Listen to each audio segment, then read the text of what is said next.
Hi, folks.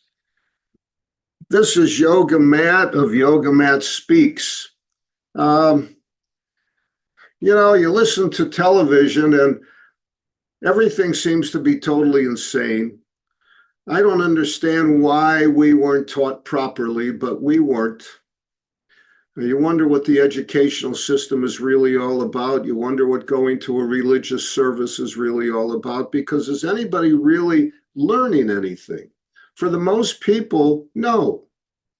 So I'm listening to the television, and there's a woman being interviewed. I don't disagree with her, by the way. Um, and she says, "Let me take my yin yang. Where is it?" And she says, "Well, it's not going to show." Um, I happen to like this because yeah, there it is. Okay. And she says, "We're living in a godless society." Boy, that's a heavy thing to say.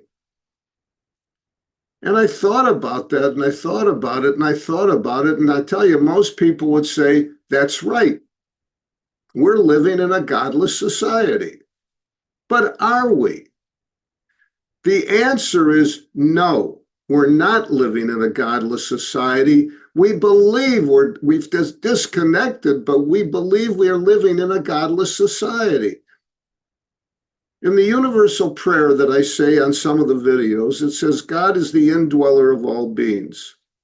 Jesus says, I and the Father are one. And he also says, the Father is in me and I am in the Father. And when you get into all the parts of the world and you really get into this stuff, you will find that they're all telling you that the ego is the enemy and that God is the light.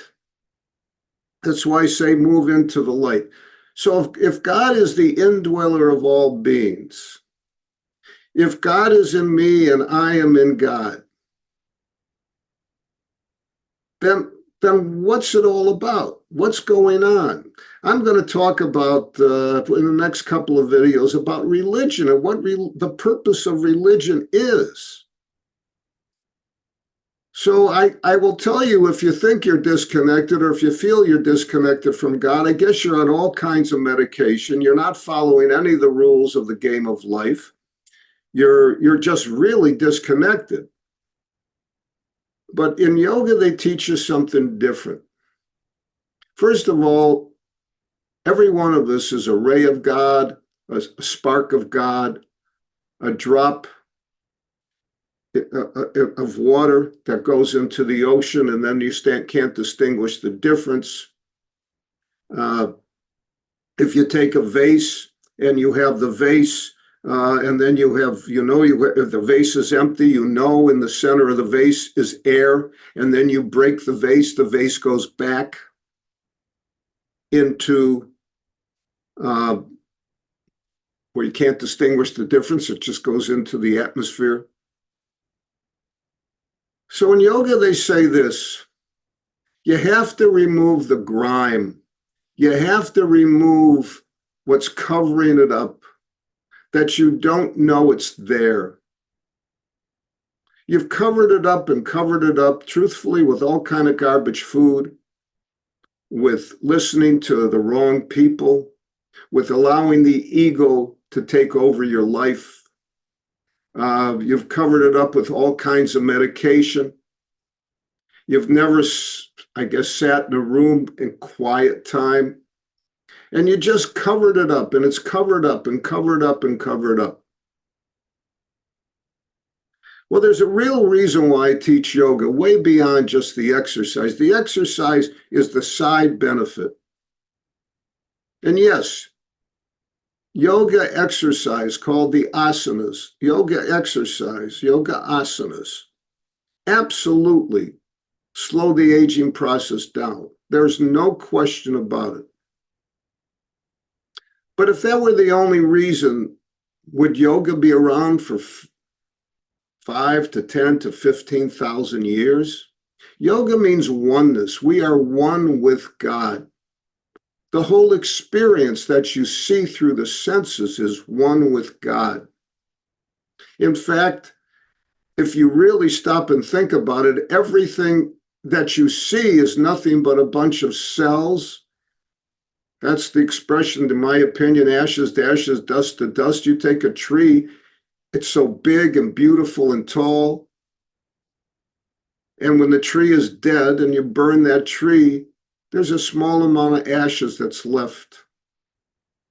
Everything is nothing but cells. And in reality, nothing but God. So that's what we are. We're nothing but God. But we've covered it up. We think it's not important. It doesn't make any difference. We allow the ego to take over our life, and we are living a craziness. That's what we're doing. So have we left God? We haven't left God. We think we've left God. God is always with us, folks. You just have to clean up your act. We are living in a godless society. Boy, that hit me really hard. No, we've covered God up. We think that we can function without God. Just watch. In New York City, the New Jersey area, they just had an earthquake. You think you're powerful? You think it means anything? Did you ever watch a tornado demolish everything? God is extremely powerful, and I'll tell you something. You want to connect with God. You want to take that grime that's absolutely hiding God.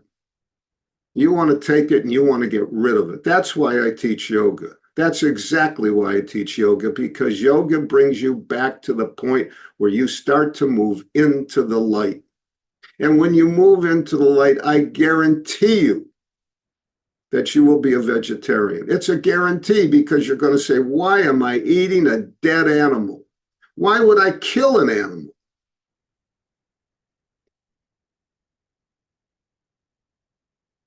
Everything is balanced out. What we do is we disturb the balance. It's the way we think. It's like everybody's so sick now. Do you really think God gave everybody these defective bodies? We're not connected with the truth. The truth is within, folks. And when you start to connect to the truth, you move into the light, and then you see the oneness in all, and you are free. So I'm going to do the universal prayer because it's a beautiful prayer. I do it in first person. And I do it in first person because when you say it, or when I say it, you hear the words that record in your brain. If I say I'm going to go on a diet tomorrow, the brain says, well, tomorrow I'm going to go on a diet. And the next day comes and the brain says, tomorrow I'm going to go on a diet. You know when you're going on a diet? When you're 150. But if you say, I'm on a diet, the brain says, well, I'm on a diet. I better listen. So that's the universal prayer. I changed it to first person. O adorable Lord of mercy and love, salutations and prostrations unto thee. Thou art omnipresent, omnipotent, and omniscient. Thou art existence, knowledge, and bliss absolute. Thou art the indweller of all beings, everything, everything. See the oneness in all. See there it is. See the oneness in all and be free. Grant me an understanding heart. And if you say grant me, you are talking about you. Grant me an understanding heart, equal vision, balanced mind, faith, devotion, and wisdom. Grant me inner spiritual strength to resist temptation and to control the mind. Free me from egoism, lust, anger, greed, hatred, and jealousy. Fill my heart with divine virtues. Let me, God, behold thee in all these names and forms. We have wars everywhere because people don't see God in all these names and forms. Let me serve thee, God, in all these names and forms. Let me ever sing thy glories. Let thy name be ever on our lips, on my lips. Let me ever remember thee. Let me abide in thee forever and ever.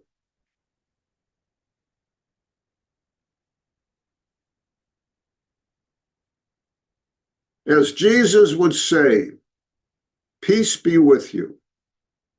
How about that? Every time you go somewhere, instead of saying, how you doing, which most people could care less, instead of saying hi, or especially goodbye, say, peace be with you. Peace be with you. And always, always, always, always, always walk in beauty. So have a wonderful day, folks. Peace be with you. Walk in beauty. I'll see you in the next video. Please like, follow, join, share, subscribe, do everything that everybody wants you to do. Tell your friends. This is not going to solve a problem as long as we are disconnected from the source, from the creator, from the higher power. Nothing's going to happen. It's going to get worse and worse and worse as long as we continue to think that we aren't. It's as simple as that. See you in the next video, folks, and have a wonderful, wonderful day. Again, walk in beauty. Bye. Give me a like. See you again. Bye.